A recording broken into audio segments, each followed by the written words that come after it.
বন্ধুরা, চলে এসেছি ঝালমুড়ির দোকানে।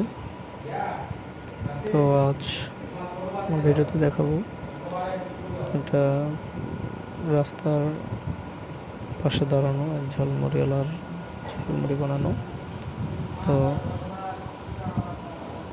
অর্ডার করলাম ঝালমুড়ির জন্য এক মুরব্বিকে। উনি ঝালমুড়ি বিক্রি করছিল, ওনার মশলা যা আছে তো দিচ্ছিল।